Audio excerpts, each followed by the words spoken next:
Hello everyone, புரட்டாசி special veg omelette எப்படி பண்ணுறதுன்னு பார்க்கலாம் வாங்க. சீரியஸ்லி இதோட டேஸ்ட், கலர், டெக்ஸ்டர் எல்லாமே எக் ஆம்லேட் மாதிரியே இருந்தது.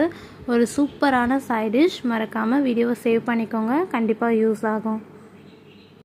ஒரு பவுலில் 2 ஸ்பூன் கடலை மாவு சேர்த்துக்கோங்க. கொஞ்சமாக தண்ணி சேர்த்து கட்டியே இல்லாமல் நல்லா மிக்ஸ் பண்ணிக்கோங்க.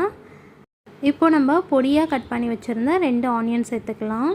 பொடியாக கட் பண்ண 2 பச்சை மிளகாய், கொஞ்சமாக கொத்தமல்லி பொடியாக கட் பண்ணி சேர்த்துக்கோங்க. தேவையான அளவு உப்பு, ஒரு பிஞ்ச் மஞ்சத்தூள், 1/4 ஸ்பூன் பெப்பர் சேர்த்துட்டு நல்லா மிக்ஸ் பண்ணிக்கோங்க. இப்போ ஸ்டவ்வில் தோசை பேன் வச்சுட்டு நல்லா காஞ்சதும் கொஞ்சமாக எண்ணெய் சேர்த்துக்கோங்க. இப்போ நம்ம ரெடி பண்ணி வச்சுருந்த எக் ஆம்லேட் மிக்ஸ்சர் இதில் சேர்த்து கொஞ்சமாக எண்ணெய் சேர்த்து 2 சைடு ஃப்ளிப் பண்ணி வேக வச்சு எடுத்தால் வெஜ் ஆம்லேட் ரெடி. இந்த மாதிரி குக்கிங், க்ளீனிங், ஆர்கனைசிங் விளாக்ஸ் பார்க்குறதுக்கு மாம் டாட்டர் விளாக் சேனலை சப்ஸ்கிரைப் பண்ணி பெல் பட்டன் கிளிக் பண்ணிக்கோங்க. அப்போ தான் நான் போடுற வீடியோஸ் உங்களுக்கு நோட்டிஃபிகேஷனில் வரும். தேங்க்யூ ஃபார் வாட்சிங்.